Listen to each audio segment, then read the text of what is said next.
All right. Hello and welcome to another episode of the Couch Warrior podcast. As always, I'm your host, Mike, and today I am joined by Dana White's Contender Series contract winner and now UFC fighter, Angel Pacheco.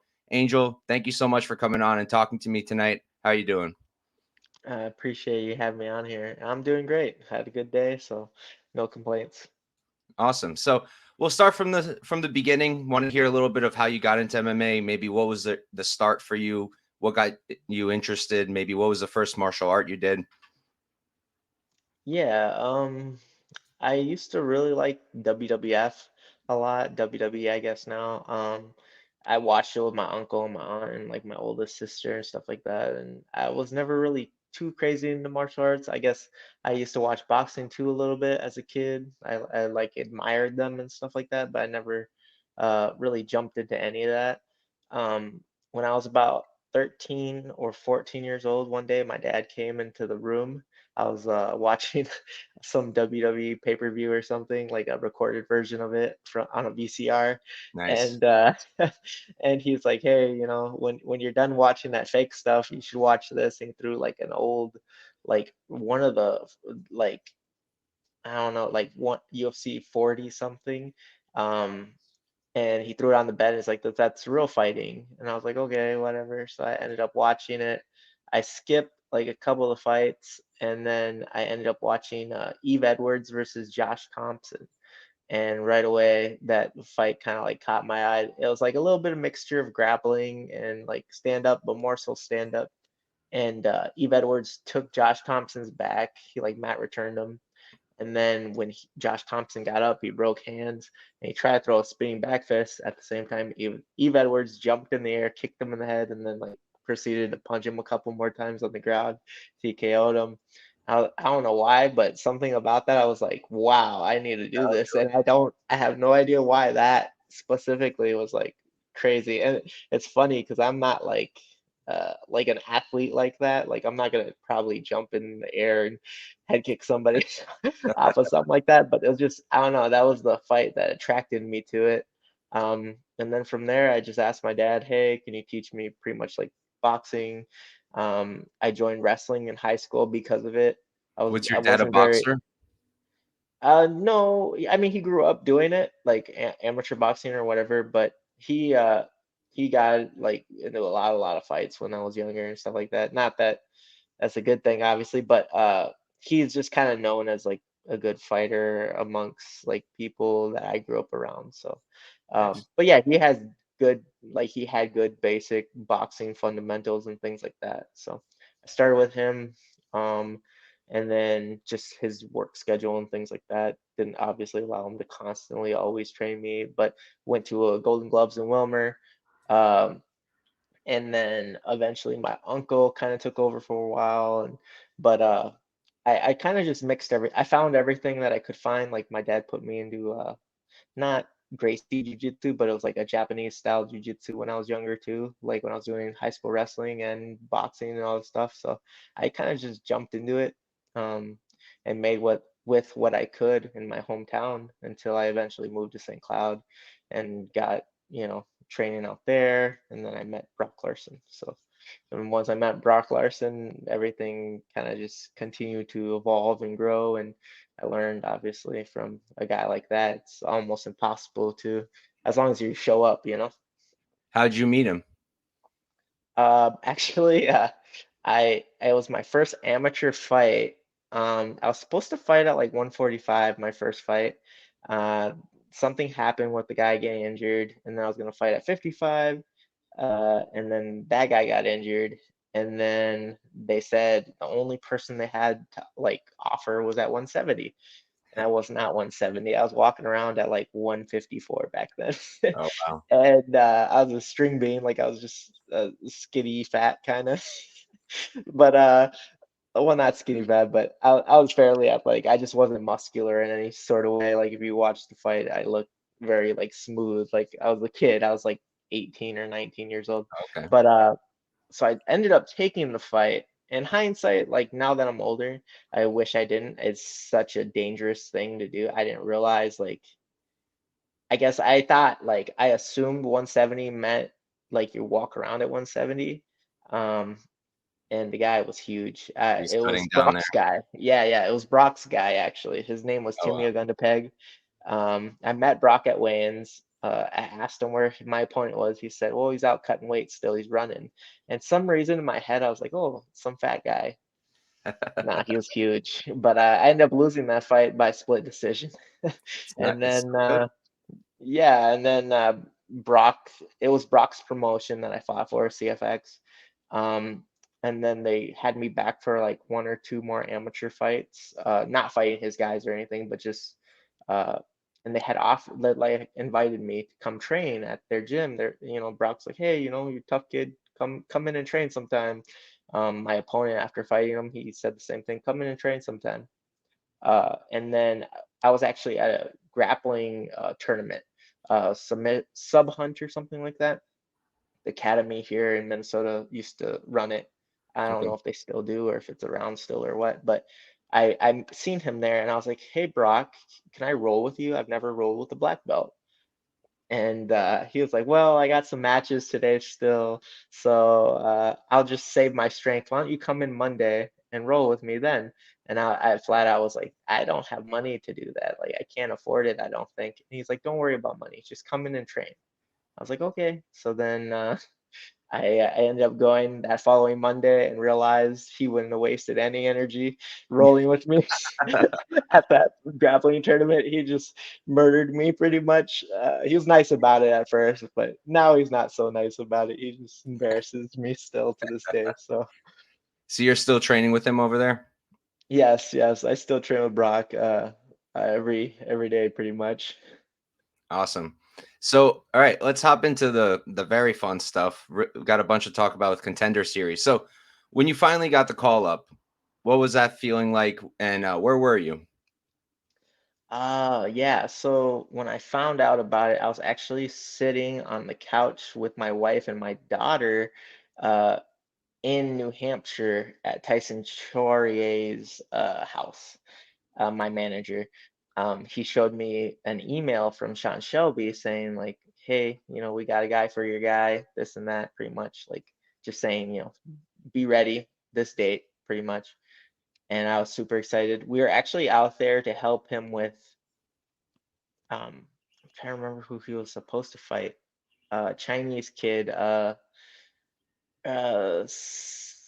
I can't remember his name, but a good fighter, stand-up guy mostly, boxer, really tough dude, durable. But then he ended up getting the Sandhagen fight instead. So change of opponents and stuff. But we're just out there for like I think 2 weeks. Mhm. I ended up bringing my wife and my kid just to see like if they would be able to like come out with me because obviously it is hard to be away from your family and stuff. And luckily, my wife works remote, so she can work from home. Uh, but yeah, no, it ended up not working out super well. So she's gonna end up staying home for fight camp from here on out. But at least we got to check it out. But no, I was super excited. Something had told me like internally, I don't know if it was like God or what, but saying like, hey, stay prepared, stay prepared. Obviously, everyone says that. Like my coach Brock and my manager always said like, stay prepared. You never know when you're gonna get that call, sort of thing. But it was just like I don't know. I felt like going out there at that time was like perfect because I was trying to help Rob get ready for like a big fight and just being in that room full of killers at the cartel. There are no like easy rounds in that room, so it was perfect. I felt very ready. I felt confident about the fight and everything like that. So we'll get into the fight itself in a second, but do you feel like training over there with Rob and those guys that prepared you for, the fight you ended up having? Yeah, no, definitely. Those guys, those guys kick your butt if you don't, come prepared and come ready and kind of you have to be mentally prepared for that sort of grind. Um, Nothing obviously against my home gym and stuff like that, but the only thing is like that I can think of, like there's like two guys in my weight class that I can consistently train with, Mhm. and obviously they're not Rob and Calvin or like even Connor Matthews or Chris and like all these other guys, yeah, Marat. Sorry, I suck at last names, but there's a bunch of people. Tom, there's just a bunch of people in that room that are my size, and I'm not having to grapple with heavyweights and grapple with welterweights and things like that. So it's kind of a different, it's a different push because it's like these guys. There's no excuse. Like if a heavyweight takes me down and is able to hold me down, I'm like, yeah, it's a heavyweight, internally. But when you're in that room, it's like, well, this guy's only maybe a weight class above me, or he might be a weight class below me. So there's no excuses. Like Mhm. you gotta move, you gotta do your best, and they're constantly pushing you and constantly trying to break you. So it's a good feeling. It's a good grind. I enjoy it. Nice. So, did you have like any feelings about your opponent going into it? I'm assuming you looked into him a little bit. How'd you feel about it leading up to the fight? Uh, you're speaking about the Danny fight? Yeah, yeah, yeah. Oh yeah, no, I definitely watched as much as I could find on him, like through UFC Fight Pass or whatever it's called. No, I watched a lot of his footage. I knew it was going to be a tough fight. I knew he seemed strong and he seemed like very confident on the feet. I felt like I would be able to take advantage of a lot of things. Um, and I just didn't. Not that I think a lot of the opportunities presented themselves, but I was actually just having a conversation with my father about this literally last night after practice. And like a lot of the mistakes I had made, not that like we dwell on that or anything like that, just in conversation, just being like, you know, there's moments where I would make an angle on him, like I'd hit him, make an angle, but then I wouldn't reattack, and it's not like me to do that, I guess. And I don't know if I just wasn't doing it enough prior in practice to continue to do it, or if maybe my gas tank was just that low at that point in the fight. But it was just certain things, backing straight up into the cage and sitting on the cage, or uh, just a lot of like little things that in a high level fight you can't make those mistakes, kind of thing, because then they cost you the fight, obviously. I do believe it was a competitive fight, but I don't think by any means I won the fight, because he for sure landed like the harder, cleaner shots, in my opinion, to where a lot of the things I landed, he was rolling with them really well, and I would roll with a lot of stuff, but it's just it looked different, whenever he'd hit me compared to when I'd hit him. There's only, at least from what I could tell from watching it back, like the end of the first round where I felt like I hurt him, where his legs kind of got wobbled and things like that. But going into the fight, I felt very confident about it. I think if it wasn't on Contender and like it wasn't necessarily like I don't know how to put it, but like you want to fight in an exciting manner in that show, like you Mhm. don't want to, mm, not that wrestling's bad or anything, but Yeah. you don't want to necessarily lay on people, and you don't want to do certain things. Excite uh Dana, right? yeah, you're there to excite people. And I think maybe the game plan might be different if it was in a different scenario. Um, but that doesn't mean that it'd be an easier or harder fight, because the guy is talented, he was well rounded and things like that. But I do think a little bit more grappling might change the scenario of the fight, like the way it kind of plays out a little bit. Just the fact that neither of us, well, he took a couple shots, but I think he was just trying to like win the round, sort of thing, just in case it was close in the Mhm. in the judges' eyes. But uh, a real like takedown threat for me to shoot on him would maybe change up his confidence in throwing, sort of thing. But that's, who knows? That's the past now. So Yeah. I mean, all the fans and myself are very grateful we got the fight we got, because that was, in my opinion, one of the best fights in Dana White's Contender Series history. That was just an absolute war. And I mean, you took a lot of shots, but honestly, I felt that when you were returning, you were the one hitting him harder. And to be fair, your ear was also like coming off of your head, which I imagine were you thinking about that when you were fighting? Were you like, my ear is like hanging? honestly, no, I didn't. I could feel it like like moving or whatever, but I knew there was cauliflower going into the fight. I had been dealing with it for about like a week or two before that, so I knew like, man, if he gets this thing, it's gonna blow up and it's gonna get fairly big.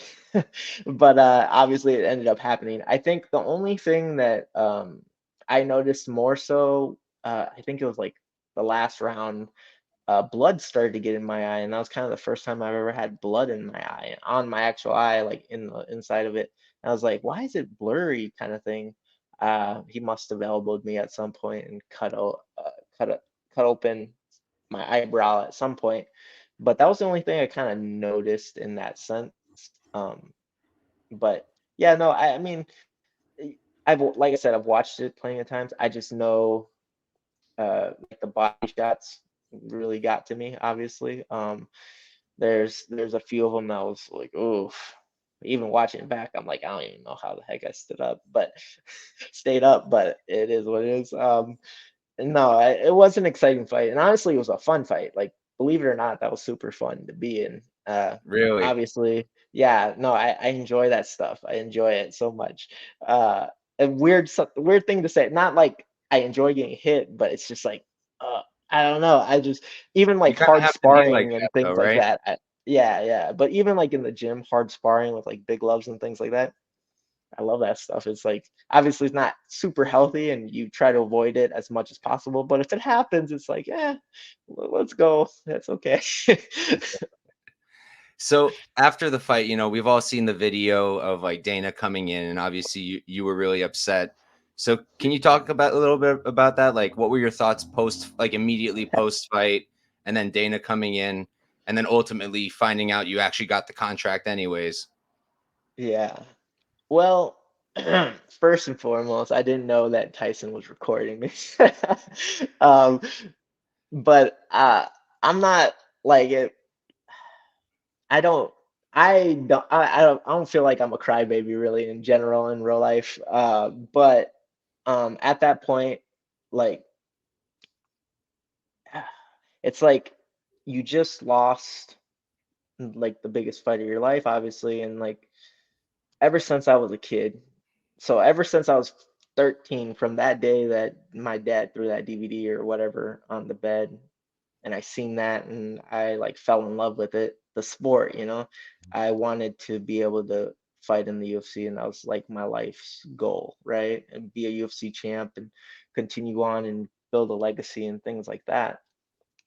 At that point in my head, it's like not only that now, but I have a wife, I have a kid, and I'm trying to provide as well.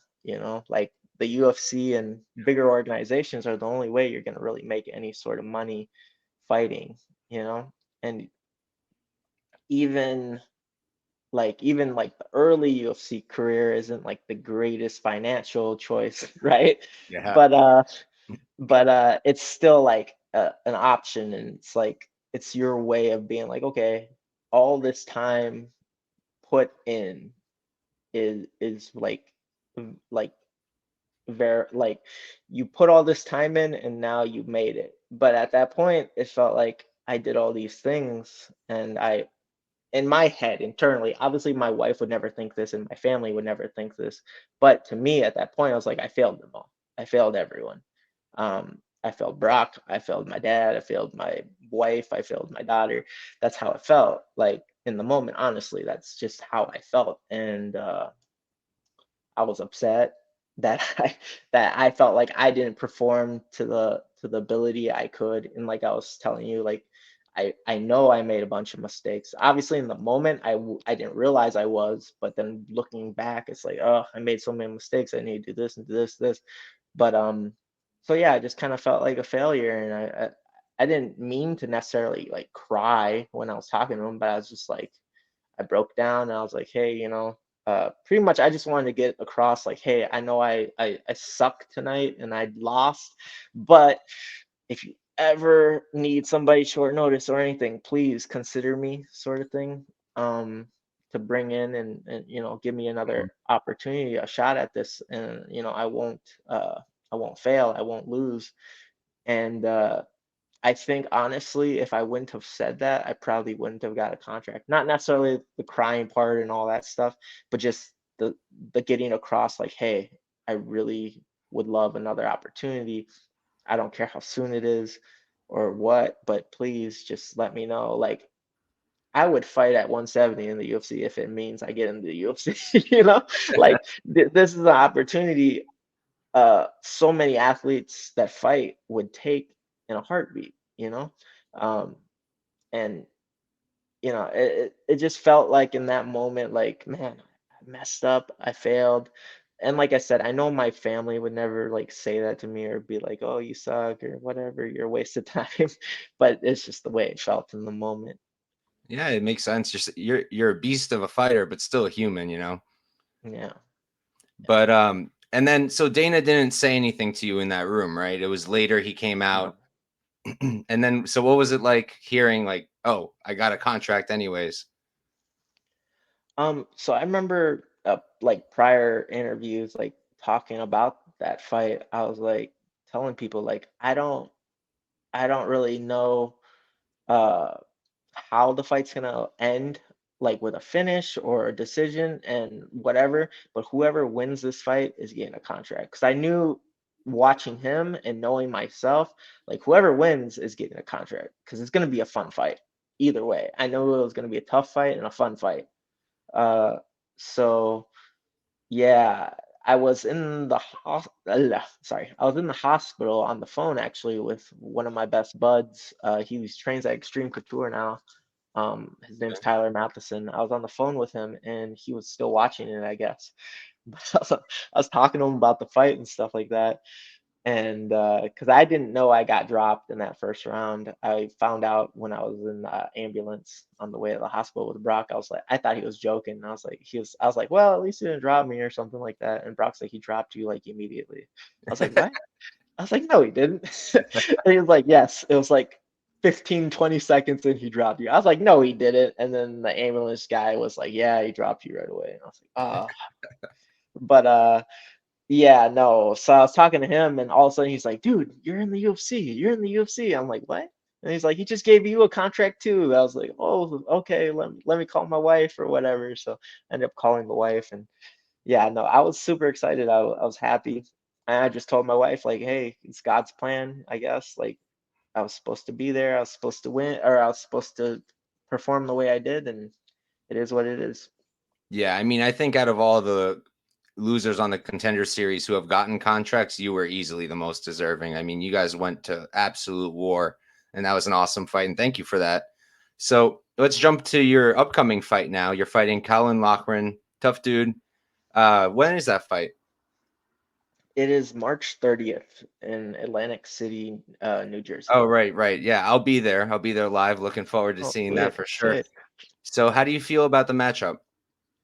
I'm actually very confident. Obviously, I normally am, no matter who I'm fighting, but I'm confident. He seems like he's a well-rounded fighter. He's a good athlete, like explosive and things like that. I think at least the way like I was talking to Brock and stuff like that, like the way he kind of explained it is like I think in moments he'll feel extremely fast, but because he's explosive, not necessarily because he's like quicker than me. I think overall, like when it comes to like us both like flowing and fighting, I'm probably gonna be a little quicker, but I do think he's an explosive guy, so he can like close that distance pretty quick. And I can tell like he likes his right hand, and he kind of a odd style, like he fights like he's tall, but he's not really tall. I don't know. Chin It's this kind of up in the air.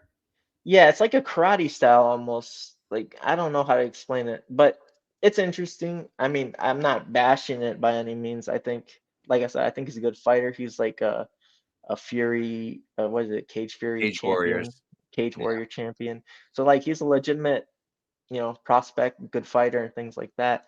I just think my striking's better than his. I don't think he has the grappling to be able to like take me down and TKO me or beat me up how he's been doing these guys. Um, I'm more I'm more versed to like fighting that style growing up in Minnesota and fighting all these wrestlers and things like that and training constantly with wrestlers. Um, it's going to be interesting to kind of see how he goes about the fight. I do think he will start trying to like stand with me because he is, I think, also a kickboxer. I'm not really sure on his background too much, but from the fights I've watched, he stands with guys a lot. There's certain guys that he just grapples a lot, so it's like it's kind of a toss up in the air how he's gonna approach it. I think either way though, it's not gonna end well. I think my pace is gonna be able to wear him down. I think he's gonna use a lot of like like a lot of his athleticism, like either with the takedowns or with the striking. And I'm just gonna have to stay in his face and make sure he can't reset, reload constantly. That's kind of the key to victory for me. I feel like is just if he does explode, make sure I'm not there to get hit, and then after he does, stay on him, touch him, and make him panic wrestle, or you know, just catch him. Yeah, so like because my original question was going to be like, do you think you can handle the wrestling? Because I feel like on the feet, he's relatively flat-footed, chin up, and I feel like with your pressure, your boxing, I kind of think you're going to beat him up on the feet. So you feel like you will be able to stuff those takedowns and keep it where you want it to be? I do feel that way. And even if he does get me to the ground, I feel like I'm capable on the ground to get up pretty quickly. Like I know like the Danny fight wasn't like a great example of my grappling, obviously, because I thought we are just punching each other. I thought we were in a boxing match, but he kept taking me down a little bit here and there. But um, no, I'm very good at getting up, getting out from bottom, even with guys that are like collegiate wrestlers and things like that. Like I get to train with like there's a guy from St. Cloud State here, uh Tanner Tremblay. He's an awesome wrestler, and I'm able to get up from under him. I'm not necessarily too worried about getting up from under this guy that I'm about to fight. Obviously, you never know until you're in the situation. I'm not taking him lightly. I'm assuming he is a very good grappler, very strong grappler, and things like that. But I do feel very confident in fighting that style. Like I said, I've fought in that style for so long. It's kind of what I'm used to, you know. Mm-hmm. Nice. So really looking forward to that one, especially because I'll be there live. I hope he doesn't get those takedowns. I'm trying to see you box his head off. So looking forward. Oh, Before we wrap up, if you do get, I mean, hopefully you get the W, but either way, do you have any dream matchups in the UFC other than, champion or whoever, like anyone you just yeah. want to fight for some reason? Yeah, definitely. I just wanted to say, if even if he does get a takedown on me, I'm popping right back up. You're gonna see boxing. Trust me, you're Let's gonna go. see boxing. Let's go. Um, as for like a dream matchup, man, now that I'm at 35, like I've always looked at 45ers. Now that I'm at 35 though, there's like a lot of guys that are, that I didn't necessarily ever look at as like, oh, I might fight this guy someday. I might fight this guy someday. But just people that I think I'd like to fight, honestly. Like this sounds weird, but I know he's kind of like maybe out the door by the time I get any more fights where I'm relevant to him. But like a Dominic Cruz would be really interesting to fight because I've always liked his style and things like that. But I've always felt like anybody with like kind of like a Cody, anybody with like good boxing and timing can beat that guy because he is very all over the place. He moves real well and things like that. But I, I've always admired Dominic, and I think he would be awesome to fight just because I've always seen him as a champion, for the longest time. Even like his stretch of like being injured and then coming back and winning the belt, that's insane. But a guy like Dominic Cruz or man, even like Cody would be awesome to fight too. He was at one point he looked like unbeatable, Yeah. you know, his stretch before getting to the title, and then obviously his title fight against Dominic, and then I Looked don't know, amazing. yeah, I don't know after that, but yeah, no, those two guys kind of pop into my head at 35. I'd have to kind of think about it a little bit more. I don't know too many guys like I guess around the intermediate or like beginner level of the UFC, like in my weight class right now. So I think it's kind of funny, interesting that you mentioned Cody because I spoke to Charalampos Gregoriou, another Dana White's Contender Series guy, another bantamweight, and I asked him the same question, and he just said Cody right away. So oh I'm really? just like thinking, why does everyone want to beat up on Cody? Well, I mean, like I said, I don't know how realistic either of them fights are, right? Because like your first contract's 4 fights. you're probably not going to get a name within the first 4 fights of your contract. But I mean, it's people that I grew up watching, so it's like that, or even like a Cub Swanson would be crazy, which is funny because he's, Danny's coach. All But right. but even like a Cub Swanson fight would be crazy because like I said, I grew up watching these guys. Like once I fell in love with MMA, I was watching it all the time. Uh, Hell, if Jose Aldo was still around, I'd say Jose Aldo just because, he was the man at 45 for the longest time and now he's at 35. But obviously he's out of the UFC now. But I don't know. Those are the guys I've always watched and looked up to, Yeah, that's awesome. It's not necessarily I want to pick on them and beat them up or anything, but it's just that those are the guys I think of when I'm thinking of a fighter, like a good fighter. It's like you just want to go against, like, if you're a basketball player, you want to go against Jordan one day, sort of thing. Yeah, definitely makes sense.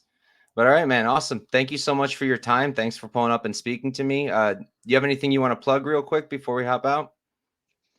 No, I just appreciate everybody from Start BJJ. Oh, it's right here. Start BJJ. That I train with every day. The guys out in the cartel in New Hampshire, I'm gonna be heading out there February 25th. So I'm gonna be out there training with them and finishing up camp the last 5 weeks out there. So I'm just excited. I gotta thank my manager, Brock Larson, at Tyson, my dad, David, constantly helping me with everything, network and everything like that. Just my whole team. That's it. Awesome. Awesome. All right. Thanks, man. Have a good one. And thank you all for watching. Thank you.